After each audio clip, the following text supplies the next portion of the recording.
Well, it was pilot season, and I had read for a couple things, and nothing was really quite right, and I always do my best. There are television shows that entertain you, and then there are television shows that quietly shape you. Ones that feel less like a program and more like a window into something deeply familiar. For 9 seasons from 1996 to 2005, Everybody Loves Raymond was exactly that kind of show. It was the sitcom that made millions of American families feel seen. The meddling mother-in-law, the checked-out husband, the wife holding everything together with barely a thread of patience left. And at the center of it all stood Patricia Heaton, playing Debra Barone with a sharp wit and a grounded warmth that felt completely real. Because, as it turns out, much of it was. Now at 65, Patricia Heaton has spoken more candidly than ever before about what those 9 years truly looked like from the inside. Not the carefully managed, press junket version. Not the highlight reel. The real version, with all its complications, its private battles, its unexpected friendships, and the truths that never made it into any interview until she was finally ready to say them out loud. What emerges is a portrait of a woman far more complex, far more vulnerable, and ultimately far more inspiring than the perfectly exasperated sitcom Wife the World thought it knew. Long before Patricia Heaton became the backbone of the Barone household, she was a working mother in Los Angeles, juggling auditions with babysitters and clipping coupons to stretch a budget. By her own admission, she was desperate for the job when the Raymond pilot came along. She recalled arriving at the audition to find a waiting room full of women already anxious about getting back to her babysitter in time.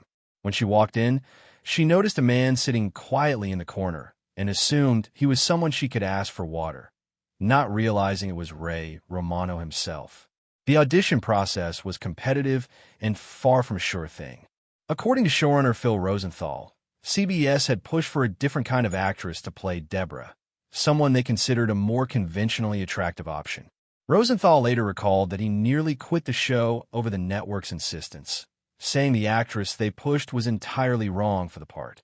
But once Heaton came in to read, the decision became clear almost instantly.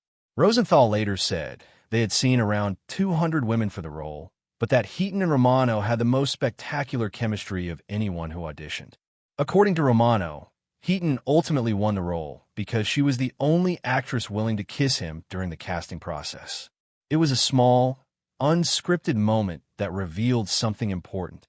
She wasn't performing for the room, she was performing for the scene.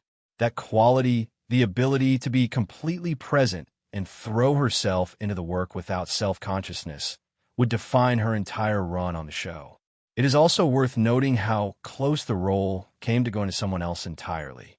The show's casting process was highly competitive, and it came down to a draw between Heaton and another actress, with CBS backing a different choice while Romano and the producers ultimately backed Heaton. The rest, as they say, is television history, though the road between that audition and Emmy Gold was considerably bumpier than anyone watching at home ever knew. What made Everybody Loves Raymond feel so authentic week after week was a magic. It was method. The show was heavily influenced by the real life of creator Phil Rosenthal, who mined genuine marital arguments and family tensions for material. Rehearsals were not simply about blocking and timing. They were about revisiting emotional terrain that the writers had actually lived through. That level of honesty in the writing demanded a matching level of honesty in performance. The weekly routine was grueling in a way that audiences rarely consider. Mondays were table reads, Tuesdays and Wednesdays were rehearsal days, Thursdays were camera blocking days, and Fridays were the live tapings in front of studio audience. After the Thursday night tape run-throughs, it became a tradition for the cast to gather at an in-studio bar and unwind together. These post-show gatherings were a release valve for the pressure of the week, the kind of bonding ritual that keeps a cast tight over 9 years of long hours and high expectations. For Patricia Heaton, those Thursday night gatherings would eventually become part of a larger story she wasn't yet ready to tell. But for the early seasons of the show, she was simply finding her footing as a new kind of television star, one who hadn't especially sought the spotlight and wasn't entirely sure she wanted it now that it had arrived.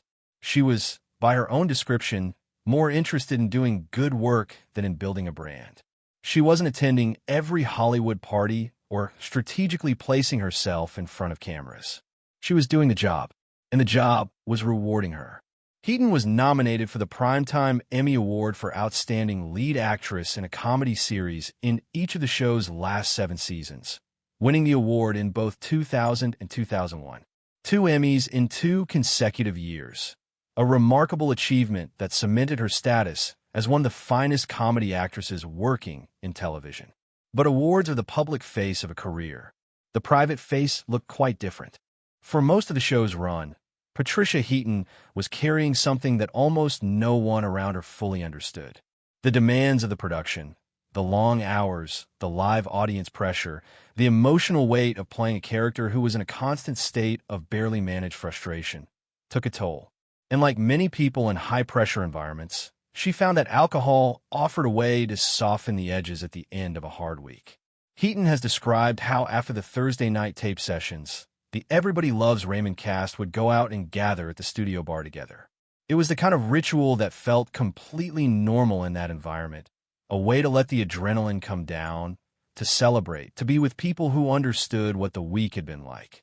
The problem with rituals, though, is that they have a way of becoming needs. Patricia Heaton has openly acknowledged that she struggled to balance her relationship with alcohol for the majority of her career.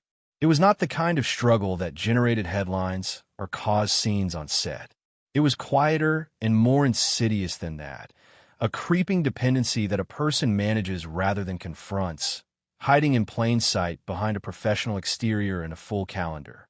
What made the situation more complex was the contradiction it created within her. Heaton has always been vocal about her Catholic faith and her deeply held moral convictions. She is a woman who has spent decades speaking publicly about values, about personal responsibility, about living with integrity. And yet here she was, privately losing ground to a habit she could not seem to stop on her own.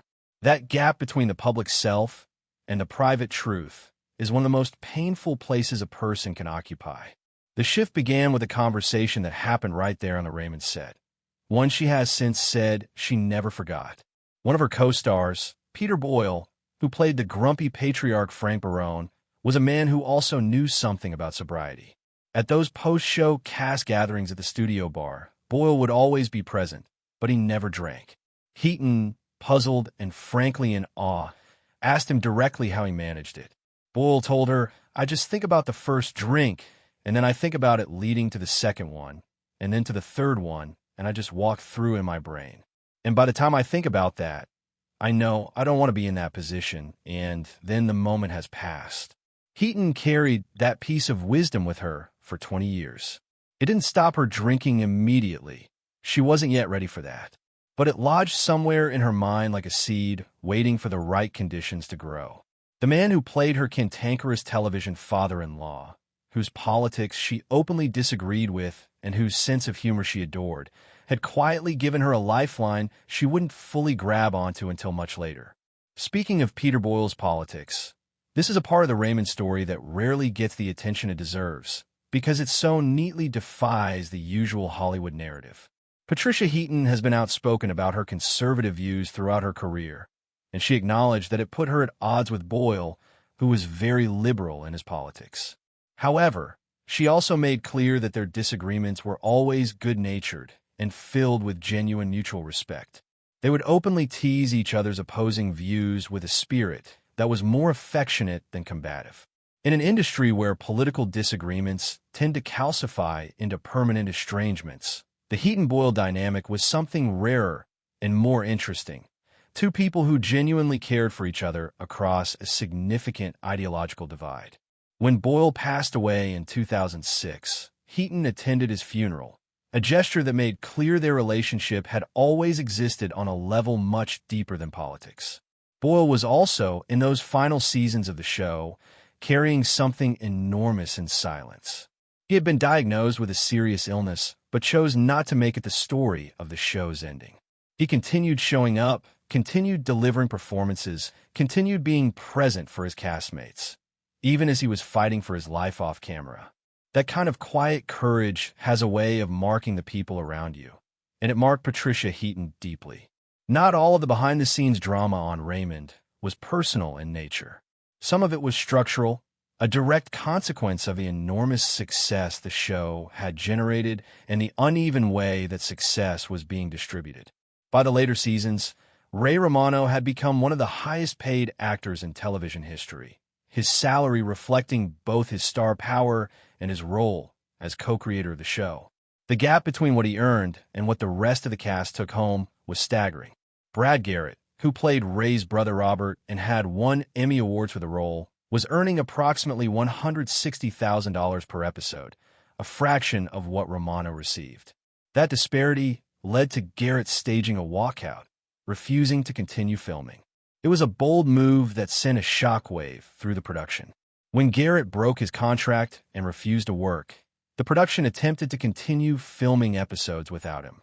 But the situation became significantly more complicated when Patricia Heaton called in sick for the next episode, followed by Doris Roberts and Peter Boyle, who played Ray's parents. What Heaton did in that moment speaks to something important about her character. She did not issue a public statement. She did not seek credit for her solidarity. She simply made her position known through the most direct means available to her. The cast stood together, and the message was received.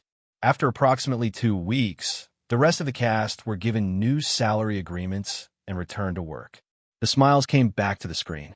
But as anyone who has been through a serious workplace dispute knows, the resolution of a conflict is not the erasure of it. Things had shifted, and everyone felt it. While all of this was unfolding behind the scenes, there was something else Patricia Heaton was managing that the entire viewing public somehow never noticed. During the show's run, she became pregnant, not once but twice. And since the character of Debra Barone was not written to have additional children beyond the 3 she already had with Ray, the production made the decision to keep both pregnancies entirely out of the storyline. What followed was one of the most creative and sustained feats of practical concealment in sitcom history. Camera crews repositioned shots constantly, placing Heaton behind kitchen counters, large pieces of furniture, and carefully placed props. The wardrobe department shifted away from the character's usual tailored looks toward looser, layered clothing. Scene blocking was redesigned so that other cast members would partially obscure her from view, or so that she would be seated more often than usual. The fact that this worked, that neither the live studio audience nor the millions watching at home noticed a thing, is a testament to the professionalism of everyone involved. Heaton herself has since spoken about how demanding the